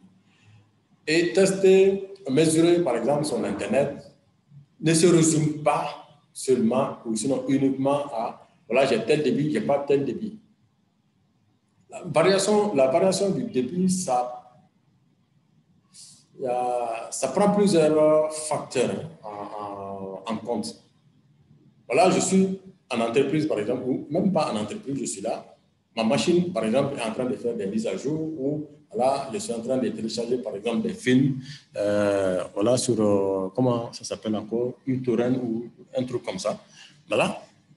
Ça, c'est des trucs qui consomment énormément de bandes passantes. Alors, quand je lance plusieurs choses comme ça, plusieurs téléchargements en même temps, et que je teste ma bande passante, c'est sûr que je ne vais pas avoir les 40 mégas qu'on vient de voir là. Non, je ne vais pas avoir les 40 mégas. Je vais avoir combien? Peut-être je vais avoir 20, 15 ou 10 mégas, un truc comme ça. Pourquoi? Voilà, parce que tout simplement, tout ce que j'ai lancé comme téléchargement à côté, voilà, eux aussi vont prendre de la bande passante. Oui. Eux aussi vont prendre de la bande passante. Donc, suivant l'utilisation voilà, qu'on en fait avec notre connexion Internet, il y a dans beaucoup de cas, on accuse les opérateurs comme ça. Voilà. Alors que si on regarde bien au fond, on verra que dans beaucoup de cas, le problème, ça vient de nous-mêmes. Mais cela ne veut pas dire que les opérateurs aussi ne font rien et qui sont blancs comme neige. Non, non, non, je n'ai pas dit ça. Voilà. Je n'ai pas dit ça. Voilà. Donc, en gros, voilà, voici ce que j'avais prévu. Maintenant, on va... le modérateur, s'il y a des questions, voilà, on peut essayer de les prendre rapidement. OK. Merci beaucoup, M. Sidibé, pour ce brillant exposé très, très détaillé. Nous venons de comprendre beaucoup de choses par rapport à ces différentes problématiques qui sont liées aux différentes technologies, au débit des différentes technologies et puis leurs limites. Ça a été très instructif. Comme on a perdu un tout petit peu de temps parce qu'on a pris du retard avant de démarrer le webinaire, on va directement enchaîner avec la partie questions-réponses pour ceux qui ont des questions à poser. Vous pouvez lever la main, on va recenser les différentes questions et puis on va les répondre de façon globale pour ne pas trop empiéter sur le temps des uns et des autres. Vous pouvez lever la main si vous avez des questions. Il y a Adama Tunkara. Vous pouvez activer votre micro et parler. Allez-y. Bonjour tout le monde. Bonjour M. Tibé. Merci beaucoup pour la présentation. Moi, il y a juste une question. Ça, c'est la technologie 5G. Est-ce que le Mali est prêt maintenant est-ce que le Mali est prêt maintenant pour aller sur la technologie 5G? OK, merci pour la question. On va prendre d'autres questions s'il y en a. Pour le moment, je ne vois pas d'autres mains.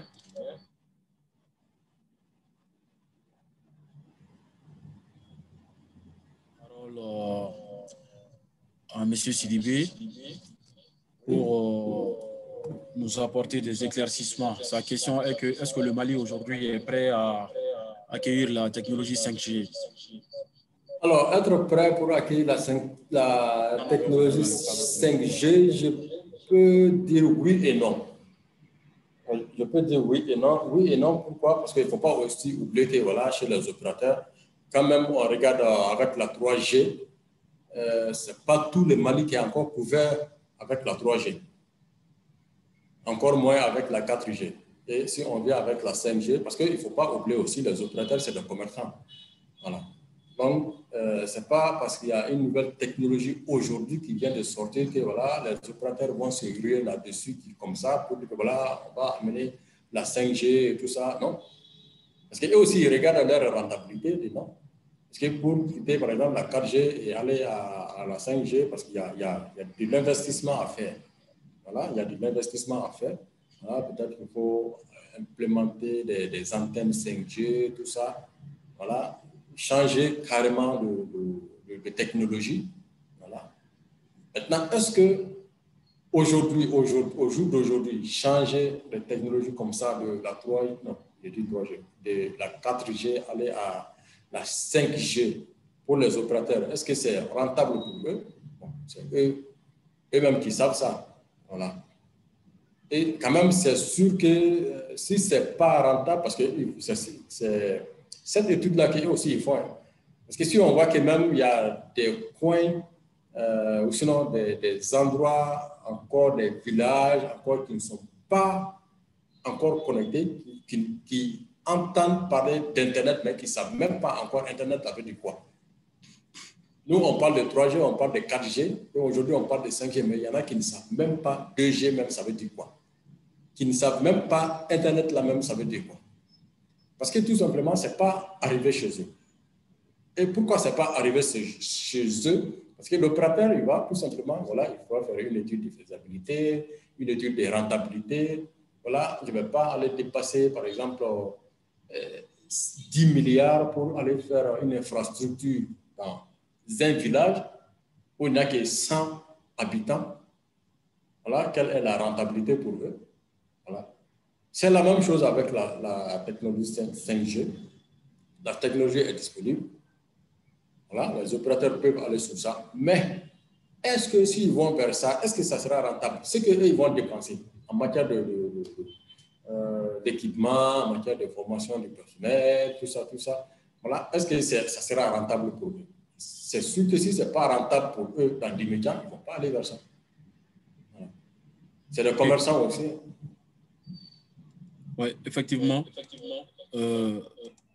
Tant que ce n'est pas rentable, le commerçant, lui, il ne voit que son intérêt. Ah, donc, il ne voit que son intérêt, il ne va pas aller. Il faut injecter 10 milliards dans l'installation, l'implémentation de l'infrastructure et attendre 20, 30, 40 ans pour jouer sur l'amortissement. Vraiment, ils vont se dire que ce n'est pas intéressant. C'est pas intéressant, c'est un il y a problème. Tidjane qui a levé la main. Tidjane, vous avez la parole pour poser votre question. Ok, merci, vraiment merci Salam, merci pour cet enseignement. Je ne cesserai de le répéter, hein. On apprend toujours. Il n'y a pas d'âge pour ne pas apprendre. Peu importe l'expertise, soit c'est des révisions, le recyclage est toujours bon. Et j'avoue que nous, on vient d'apprendre, même si actuellement où je me trouve, nous n'avons pas les mêmes problèmes que Bamako et environ. Parce que vous, au moins, vous êtes en train de discuter. Moi, je dirais même que vous êtes en train de vous moquer de nous en voulant aller vers la 5G, alors que nous, on peine avec la 2G. Oui, à Ménaka, il n'y a même pas de 2G. Là, je le précise, chacun peut vérifier. Et à certaines zones, précisément à Marakala, nous n'avons même pas de 2G. Nous avons l'obligation de nous rapprocher parfois d'une antenne pour pouvoir envoyer nos données. Alors, ma question est, puisqu'il y a un opérateur qui est là, des opérateurs qui sont là et qu'il y a un régulateur qui est là, qu'est-ce que nous autres, nous pouvons faire pour bénéficier de cet outil-là, de cette puissance-là, pour rester en contact avec nos camarades, c'est-à-dire pour rester dans le monde, le gros village. Un, de deux, les outils que vous nous donnez le plus souvent, nous n'arrivons même pas à les télécharger. À plus forte raison, les lancer. Est-ce que lorsque vous les donnez, je vois que vous avez fait la classification, mais est-ce que vous arrivez une fois de faire un test dans un milieu où il y a la 3G, c'est-à-dire sortir du carcan de Bamako, aller dans un endroit où se trouve la 3G pour essayer de voir réellement ce que ça donne. Parce que moi, je me dis, si vous-même pouvez prendre ne serait-ce qu'une minute pour nous parler du débit ascendant et du débit descendant, ça va vraiment, vraiment nous aider encore. Merci.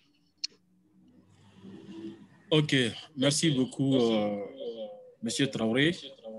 On va donner la parole plutôt à Monsieur Alain Gaël. Et puis après, on va répondre à ces deux questions.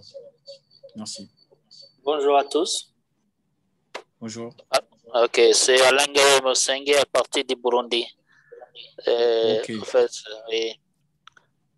Je pense que ce n'est pas limité, la question d'Internet ou bien le digital, ce n'est pas limité seulement au Mali, c'est mondial comme le présentateur l'a dit.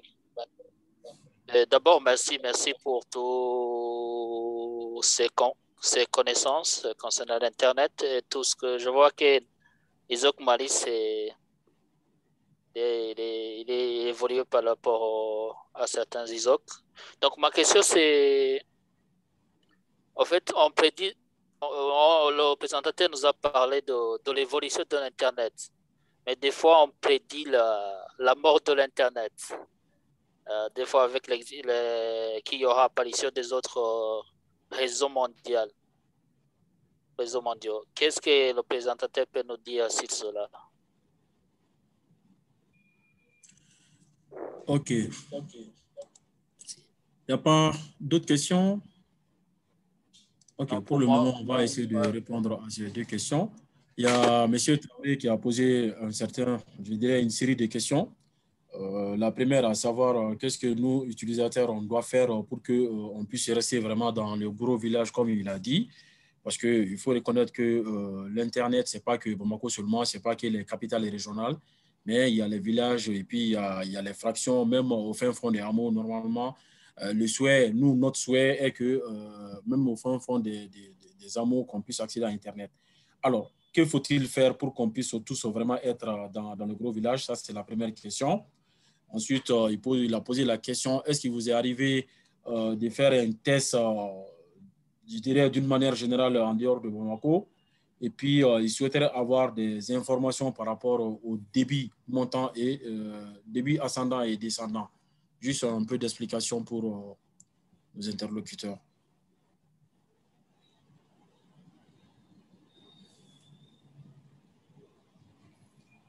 OK. Sa première question, c'est quoi encore? Sa première question, c'est ce que nous devons faire pour que tout le monde puisse rester connecté en un mot. Parce que ici, nous, on n'a pas assez de problèmes de connexion. C'est vrai, on en a. Mais par exemple, là où eux, ils sont, il dit que souvent, ils sont même obligés de se rapprocher des antennes, ne serait-ce que pour passer des appels. Donc, qu'est-ce que eux, à leur niveau, par exemple, il y a le régulateur, on le sait, il y a l'institution ministérielle aussi en charge du numérique, il y a le régulateur, il y a un certain nombre d'acteurs. Mais eux, en tant qu'utilisateurs, qu'est-ce qu'ils sont censés faire vraiment pour pouvoir rester dans le gros village? C'est en résumé ce qu'il a dit. Oui, malheureusement, en tant qu'utilisateur, je ne vois pas trop qu'est-ce qu'ils peuvent faire. D'ailleurs, c'est un peu ça qui a poussé ISOC Mali à mener ces enquêtes-là depuis 2018 pour voir un peu, voilà, parce que si on reste comme ça, on est tous à Bamako ici, on n'a pas trop de problèmes, comme ce que M. Traoré vient de dire. Voilà, nous, on est à Bamako, on aspire à avoir la 5G, alors qu'il y a des endroits au Mali et ils ne savent même pas encore c'est quoi Internet. Alors, l'utilisateur, en tant que simple utilisateur, en réalité, ne peut pas faire grand-chose. Mais peut aussi faire beaucoup. Peut faire beaucoup comment? Voilà, c'est par exemple tout simplement comme ce que lui il vient de dire, là dans sa localité, il y a des difficultés pour pouvoir communiquer. Moi, même dans mon village, en 2018, tout près, dans mon village, pour pouvoir appeler, il fallait se déplacer et aller sur une colline. Voilà, c'est là où on pouvait avoir un peu le réseau pour pouvoir appeler. Et là, ce n'était pas même à tout moment de la journée, non. C'était le soir, vers 20h, 21h, 22h, un truc comme ça. Donc, il fallait aller sur une colline pour pouvoir avoir seulement le réseau et pouvoir appeler. Et là, on ne parle même pas d'Internet encore. C'est vrai qu'au jour d'aujourd'hui, voilà, Orange est allé. Voilà, on a le réseau Orange, mais même là, nous, on ne connaît pas encore la 3G. Dans mon village, on ne connaît pas encore la 3G. Nous sommes sur la 2G. Alors, qu'est-ce que l'utilisateur peut faire? Voilà. C'est un peu l'intérêt aussi des enquêtes de ISOC. C'est recenser tout simplement ces besoins-là des utilisateurs et tout ça, et en faire des recommandations.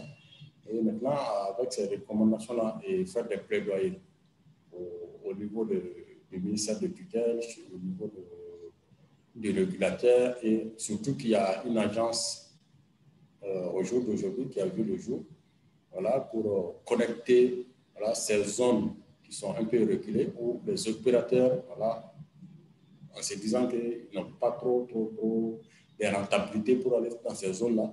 Voilà, et cette agence est là pour pouvoir connecter ces différentes zones-là, qui est AGFO, qui est l'agence de gestion du fonds d'accès universel. Voilà. C'est pour connecter un peu ceux qui sont un peu éloignés, voilà, connecter les non connectés en gros. Donc, ce qu'on peut faire, c'est juste faire des plaidoyers au niveau du ministère de tutelle, au niveau du régulateur, voilà, pour que la situation puisse un peu changer. Ok, sa deuxième question, c'est par rapport, est-ce que vous arrivez, vous, en tant que formateur, de faire des tests en dehors de Bamako? Oui, c'est ce que je viens de dire. Moi, dans mon village, déjà, j'ai fait tellement de tests là-bas, même pour me connecter, c'était un problème. C'est une réalité, on le connaît. Ok, et par rapport au débit ascendant et descendant? Alors, comme ce que je disais, le débit ascendant et descendant, voilà, quand on regarde un peu en technique, on va dire qu'on est en débit asymétrique ou symétrique. Voilà, comme je l'ai expliqué, ça dépend tout simplement de... Parce que par défaut, on vient chez un opérateur, on demande une connexion Internet. C'est un débit asymétrique qui nous donne. Débit asymétrique, ça veut dire quoi?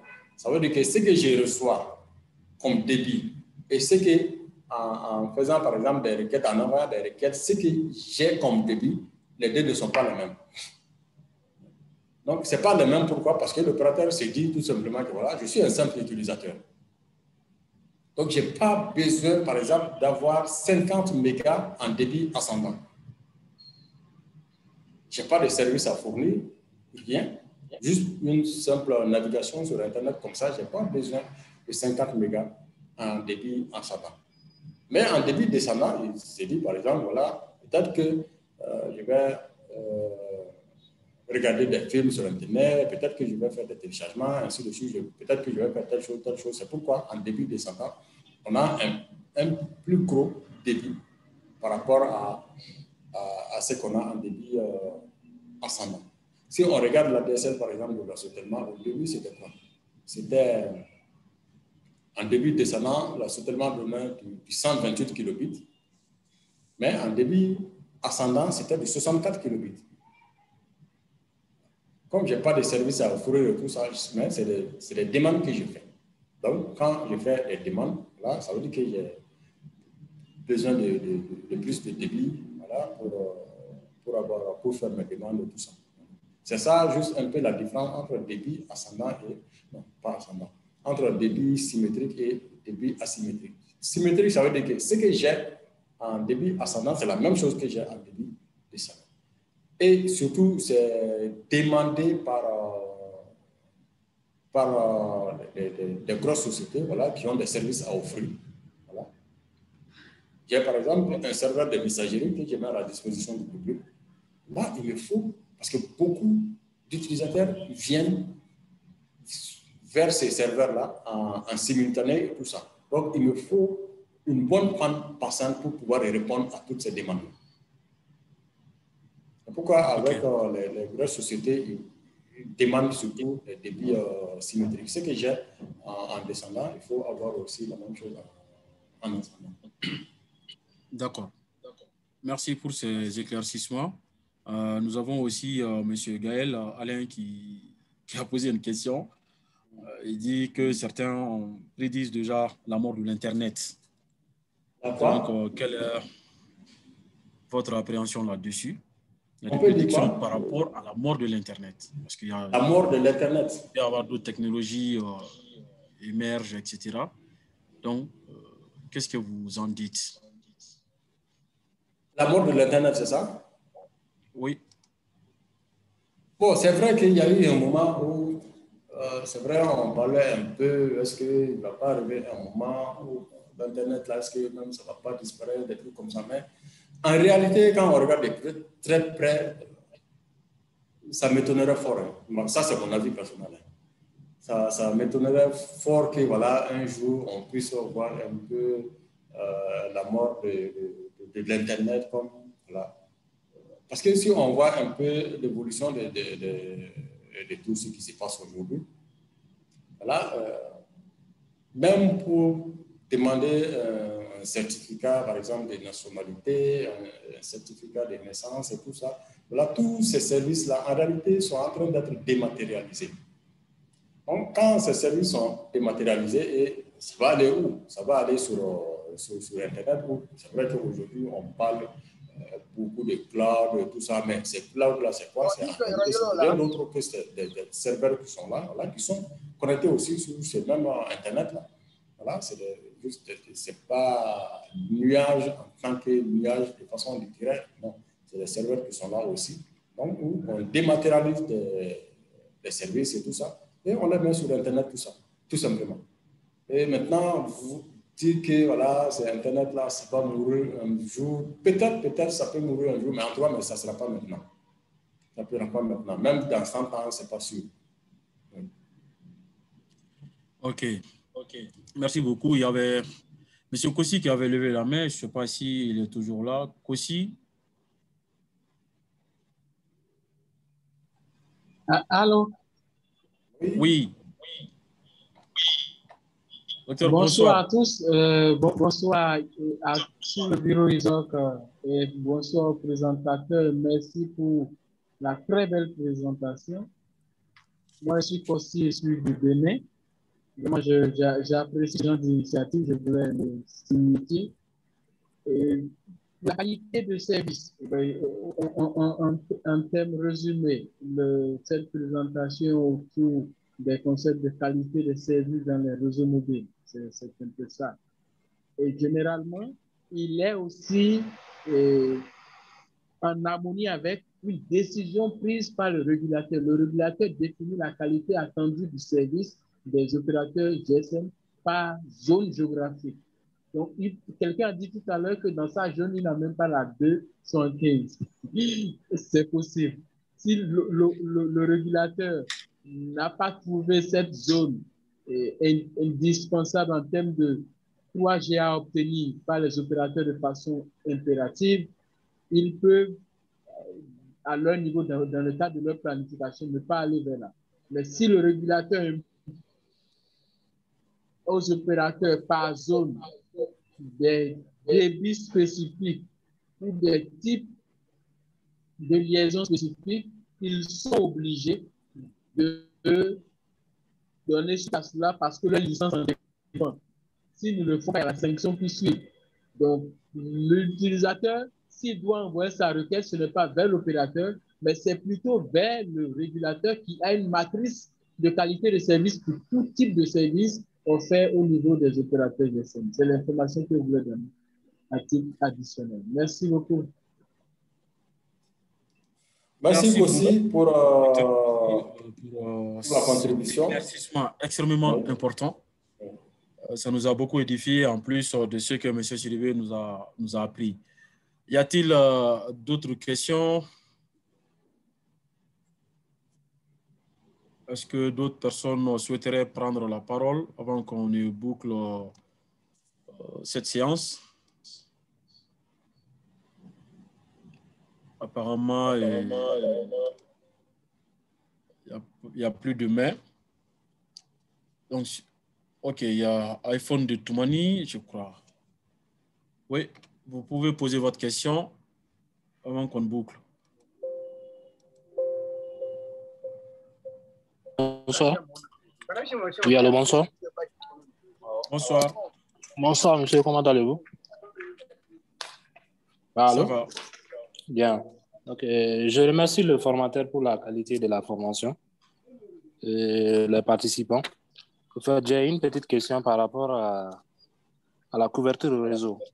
Je voulais savoir, pouvons-nous savoir manuellement si le réseau est couvert par le 4G ou bien le 3G? C'était ça ma question. Merci. Quand vous dites manuellement, et à quoi vous faites allusion? Manuellement, ça veut dire quoi au juste? On peut aller dans des zones où souvent le débit de la connexion est faible.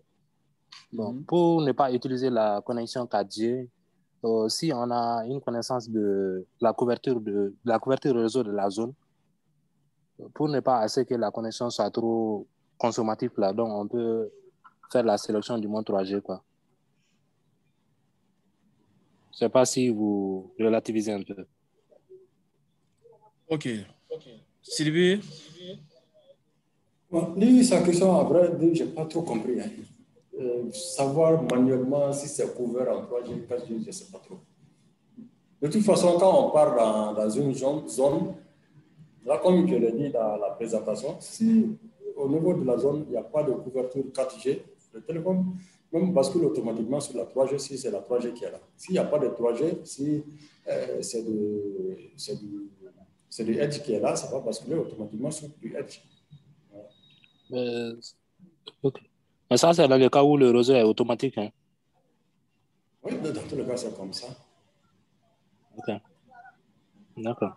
Mais sauf si, non. Par exemple, quand on prend les smartphones, par exemple, oui. Et que voilà, on regarde dans les paramètres du smartphone, et on voit que quelque part, c'est automatique, c'est écrit 2G, 3G, 4G. Oui. De façon automatique. Ça veut dire que voilà, si on sélectionne cette option et qu'on part dans une zone, voilà, on n'a pas besoin de savoir est-ce que ce 3G ici, pour dire que non, voilà, je vais venir sur mon téléphone, je vais modifier pour mettre du 3G. Est-ce que c'est du 2G ici, je vais modifier pour moi. Le téléphone, même à travers le réseau, voilà, va savoir, voilà, c'est du 2G, c'est du 3G, c'est du 4G, et va s'adapter automatiquement. Mais si on ne veut pas faire ça, oui, il y a des façons manuelles aussi. Oui. Voilà. Mais sauf qu'à vue de comme ça, on ne peut pas venir dire, voilà, ici j'ai 4G, bien ici j'ai 3G. Non. Maintenant, de façon manuelle, voilà, je vais sélectionner 4G. Si je n'arrive pas à me connecter, je dis, ah, ok, peut-être qu'il n'y a pas 4G, je vais aller à 3G. Je n'arrive pas à me connecter, peut-être c'est 2G, c'est Edge, Ok, c'est de ça que je voulais en venir. Merci.